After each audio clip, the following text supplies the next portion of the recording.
one of the wait, I didn't ask you this one. How did you like being the manager of the Kubasaki volleyball team? Uh, it was a weird. I don't know.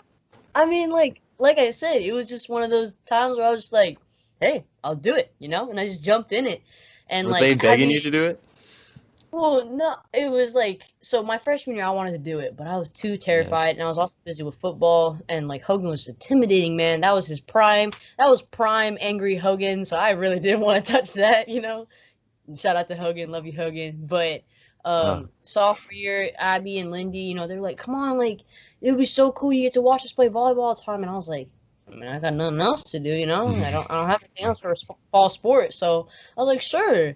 And it was nice just because like I felt like I was involved in the team. Like I was involved in the team without having to sweat, which was really nice. I didn't yeah, have to work I bet. involved in the team. But I also learned so much about volleyball, just like the sport itself, the rules, also being able to travel, like that was really nice. And I loved it. I would do it all over again, honestly. I my only memory of Coach Hogan is I had him as my PE teacher, and we were stretching in the circles doing our warm-ups, and he never talked to me. He came up to me and he said, "Are you the kid that plays tennis?" And I said yes, and he said okay, and that was it. Like there was nothing else. Like he just didn't talk to me again after that. I'm like, okay, it sounds good, appreciate it. And then you guys were so close to me. It was so weird for me because like I see him in PE and he's like straight face, like all business, and then I see the Snapchat stories and he's like dancing around with the girls, like, Yeah, hanging out with you guys. I'm like, who is definitely this man? that. I know he was just so different. Like when it came to volleyball, if it was on court, he's serious. He's serious. He's going to do the best he can. He don't care if you like him or not, stuff like that. But when it came off court and we're talking about like mentality wise, emotionally, like he was like a dad to all of us. He made sure that we were okay. He would joke around with us when we're traveling. We would all play the game together, and like that was like involving volleyball. Like it was just that was Hogan. So I liked him for sure. I really do miss him, and I see him as an inspiration for sure too. Did they win two Far East championships or one? I can't remember. One. We got One. second place last It was year, second place. and then first place, and then third the year before, and then they had a three-peat my freshman year. Yeah, I just remember like tennis, I'm getting my butt kicked, baseball getting our butts kicked, and I see the volleyball girls and they're like in the championship winning Far East and stuff. I'm like, how are they so good? Why are they?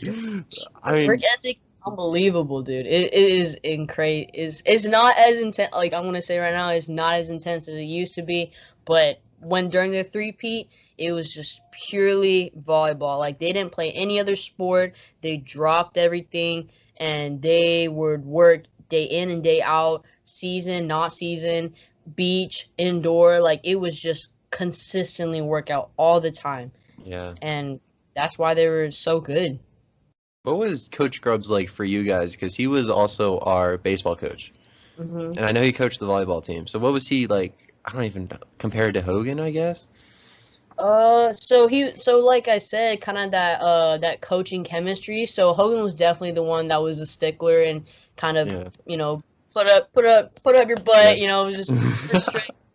And Scruggs was definitely more of like he's gonna teach you some things too, but he's gonna come at from a calm approach. Like that was kind of Grubbs as it is, and sometimes that dynamic will shift. Sometimes Grubbs will become that strict coach, Oh my and goodness. Hogan will. When Grubbs starts yelling at you, that's when you know you messed up. That's Exactly. That's what happened at Far East when we were down by 3 sets, and like that was the first time I've ever seen Grubbs lose his like composure. But it was understandable. It wasn't necessarily the girls or his fault, nobody's fault. It was really the refs. But that was the first time I ever seen Grubbs get mad. But yeah, he was a good coach as well. He was definitely someone who helped the volleyball team when it came to the dynamic of coaches. yeah, for sure. Abigail also wants to know, she said, ask her about how she was Hogan's bitch. Can you explain that? I'm a little confused because you were just the manager. Like I didn't know that was Uh, part of the I description. wasn't, I wasn't his bitch, but I would do a lot of things for Hogan just to keep this dude happy because Sure, I would. sure.